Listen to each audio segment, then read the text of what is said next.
Hi friends. Hello friends and कैसे हैं आप सब। सो फ्रेंड्स, आज हम जिस क्वेश्चन के बारे में डिस्कशन करेंगे वो है question number 6।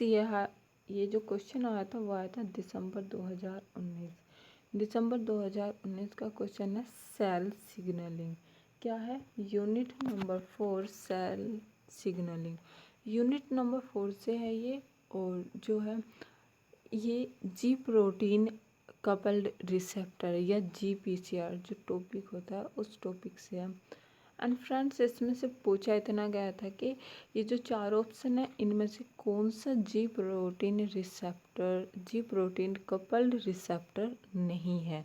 Which one of the following is not a ji protein receptor.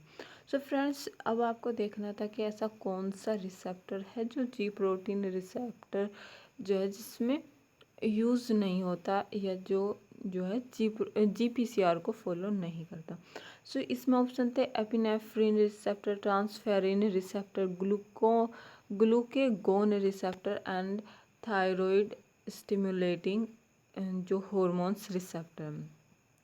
So friends, answer number 2 है। इसमें क्या है? Answer number 2। Why answer number 2? तो इसे हम पढ़ेंगे डिटेल्स में। सो फ्रेंड्स, आई होप कि आपको समझ में आ गया था। हमें इसमें बताना था कि GPCR इनमें से कौन सा GPCR जो है वो नहीं है। तो GPCR रिसेप्टर की तरह वर्क नहीं करता या रिसेप्टर जो है यूज़ नहीं होता, वो होता ट्रांसफेरिन रिसेप्टर में GPCR का यूज़ नहीं होता।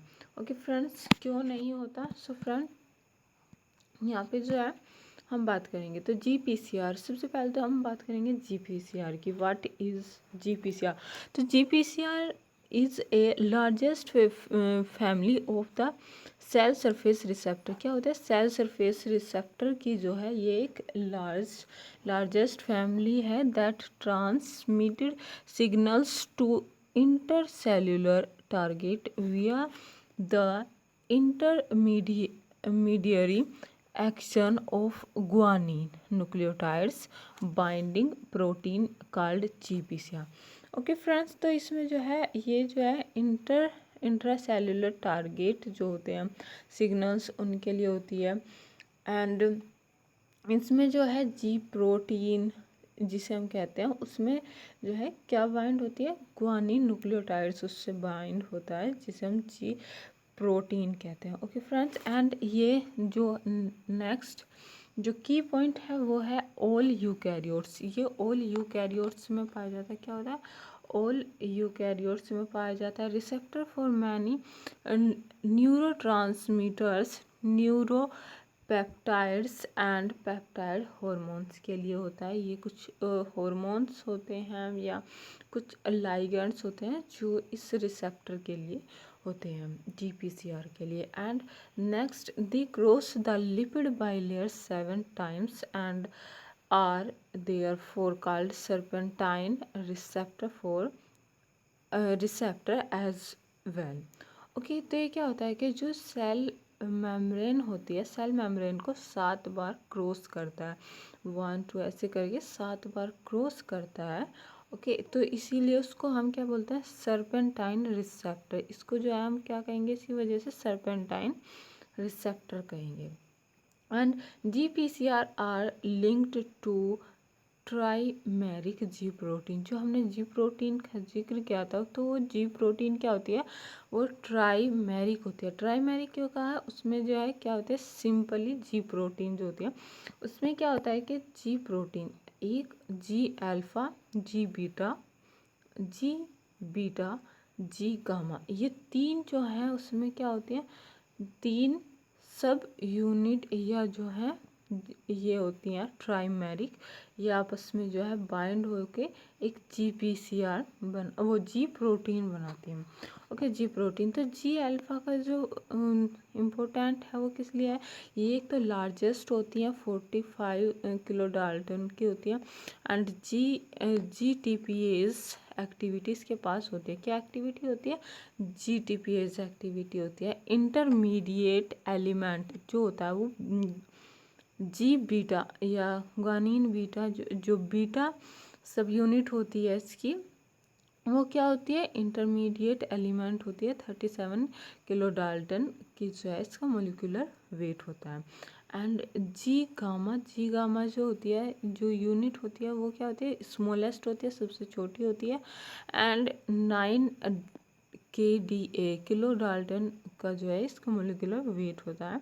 And also associated plasma membrane. And हमेशा जो होते हैं गामा जो होता है, गामा हमेशा जो है, गामा यूनिट जो होती है हमेशा प्लाज्मा मेम्ब्रेन से एसोसिएट होती है, उससे बाइंड हुए रहती है।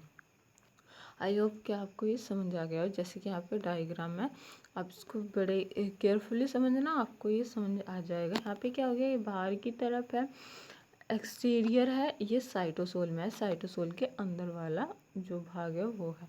एंड इसमें जो है ये आपको दिखाई दे रहा होगा GPCR, ji protein coupled receptor.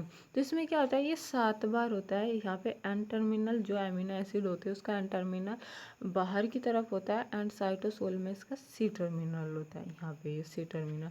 And ये जो है 7 बार आप देख रहे होगे, ये 1 2 3 4 5 6 7 7 बार जो है मेम्ब्रेन को क्रॉस करती है ये जो प्रोटीन होती है। एंड इसका जो लूप 3 होता है, यहाँ पे लूप 3, ये लूप 3 क्या करता है, ये बाइंड होता है अल्फा यूनिट से। किससे बाइंड होता है, ये होता है अल्फा से बाइंड होता है, उसको एक्टिव करता है। जब इसको सिग्नल मिलता है, लाइगेंड मिलता है कोई भी, तो ये इसको क्या कर देता है, ये इसको कर देता है अल्फा को एक्टिव। एंड जब अल्फा एक्टिव होगा तो वो क्या होगा, वो GTP से बाइंड हो जाएगा। किससे बाइंड हो जाएगा, GTP से बाइंड हो जाएगा। GTP से बाइंड होने के बाद जो है ये इस तरह से बाइंड हो जाएगा। एंड GTP से बाइंड होने के बाद इफेक्टर एंजाइम से जाके बाइंड होगा, एंड उसको जो है जैसे कि एग्जांपल पे एडेनाइलिल साइक्लेज हो गया, और उसके बाद में एक्टिविटी जो होती है इसकी वो शुरू हो जाती है। Active effector generates secondary messenger, और ये फिर क्या कर देते हैं, ये सेकेंडरी मैसेंजर को एक्टिवेट कर देते हैं, जैसे CAMP। एंड उसके बाद क्या होती है, उसके बाद होती है कैस्केड शुरू, या फिर जो है सिग्नलिंग शुरू होती है। फिर एक के बाद दूसरी, दूसरे के बाद तीसरी, इस तरह से एक दूसरे को जो है ये क्या करते रहेंगे, एक्टिव करते रहेंगे। न्यूक्लियस के अंदर जाएंगे प्रोटीन्स, एंड उसके बाद क्या होगा कि जो भी मतलब ट्रांसक्रिप्शन फैक्टर जो भी होगा वो उसके अंदर जाएगा, एंड वो उसको जो है क्या कर देगा, जीन को एक्टिव कर देगा। एंड जिस लिए भी ज़रूरत थी ये सिग्नलिंग की, वो जो है एक्टिविटी कंप्लीट हो जाएगी, या उसके लिए जो है प्रोटीन सिंथेसिस होगी, एंड जो भी फंक्शन होगा उसका, उस प्रोटीन का, वो अपने फंक्शन के लिए फिर भेज दी जाएगी, या वो अपने फंक्शन को फिर कंप्लीट करेगी। ये होता है इसका सिंपल एक पाथवे। अगर आपको पाथवे की जो है समझना हो तो प्लीज़ मुझे कमेंट करके ज़रूर बताएं। एंड ये यहाँ पे क्या था, ये था आपका जो है, इसको हम कहेंगे GPCR। ये जो है ये है GPCR। एंड जो ये अल्फ़ा बीटा गामा जो यूनिट होती है उनको बोलते हैं जी प्रोटीन। एंड जो गामा होता है वो हमेशा मेम्ब्रेन से बाइंड रहता है, एंड जो जी अल्फ़ा होती है वो ही जो है GTPase एक्टिविटी उसके पास होती है। एंड ये GTPase एक्टिविटी ये जो पहले होता है यहाँ पे जी अल्फ़ा जो होता है वो उसके पास जो है GDP होता है, GDP। एंड उसके बाद में जब उसको जो है क्या होता है, एक ATP मिलता है, तो उसके बाद में GTP में कन्वर्ट हो जाता है, एंड फिर वो जो है एक्टिव फॉर्म में आ जाता है, एंड वो इफेक्टर एंजाइम को एक्टिव कर देता है। आई होप कि आपको ये जो है क्लियर हो गया। एंड ये लास्ट ये था हमारा GPCR। एंड GPCR में अब आप देख रहे होंगे कि ये जो क्वेश्चन के अंदर पूछा गया था कि ट्रांसफेरिन तो नहीं था, लेकिन इसके अलावा जो एपिनेफ्रिन रिसेप्टर है, ग्लूकागोन रिसेप्टर है, या थायराइड स्टिमुलेटिंग हार्मोन रिसेप्टर हैं, ये तीनों के तीनों जो रिसेप्टर होते हैं वो जी प्रोटीन कपल्ड रिसेप्टर या GPCR बेस्ड रिसेप्टर होते हैं। तो ट्रांसफेरिन नहीं होता। एंड इसके अलावा जो है एपिनेफ्रिन, याद रखना, नंबर 1 एपिनेफ्रिन, नंबर 2 जो ग्लूकेगोन है, and thyroid stimulating hormones receptor GPCR receptor है। एंड ट्रांसफेरिन रिसेप्टर क्या होता है, अब इसके बारे में इन डिटेल में। एंड इसमें क्या होता है कि यहाँ पे आप देख रहे होगे, यहाँ पे क्या है कि इस तरह से जो है हमारे पास जो है Fe3 था या आयरन, Fe3 आयरन था। एक सेकेंड मैं पहले बता दूं कि what is definition transferrin receptor.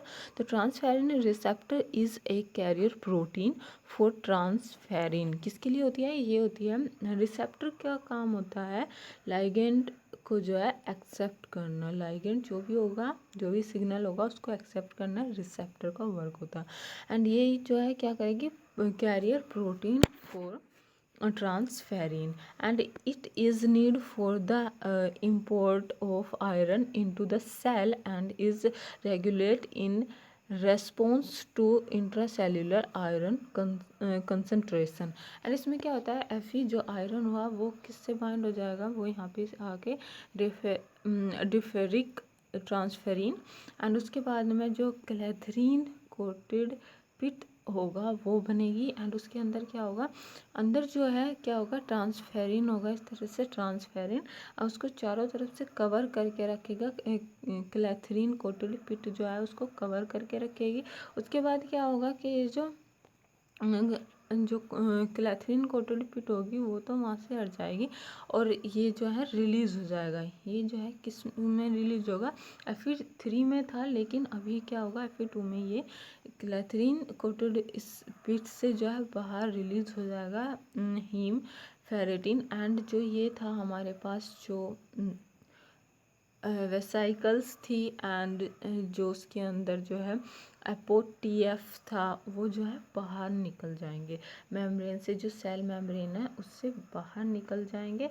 और बाहर निकलने के बाद में हमें जो है रिसेप्टर भी ऐसा कैसे ही मिलेगा, TFR ट्रांसफेरिन रिसेप्टर 1, एंड जो एपोटीएफ जो ये था ट्रांसक्रिप्शन फैक्टर या एपोटीएफ था वो क्या हो जाएगा, ये हमें ऐसे बाहर मिल जाएंगे।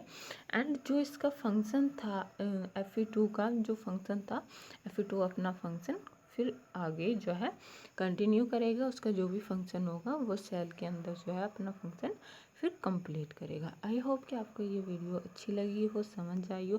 अगर आपको समझ आई हो तो प्लीज़ फ्रेंड्स कमेंट्स करें, एंड प्लीज़ फ्रेंड्स शेयर करें एंड कमेंट करें and subscribe now. And I hope कि आपको जो है आपके डाउट्स क्लियर हुए।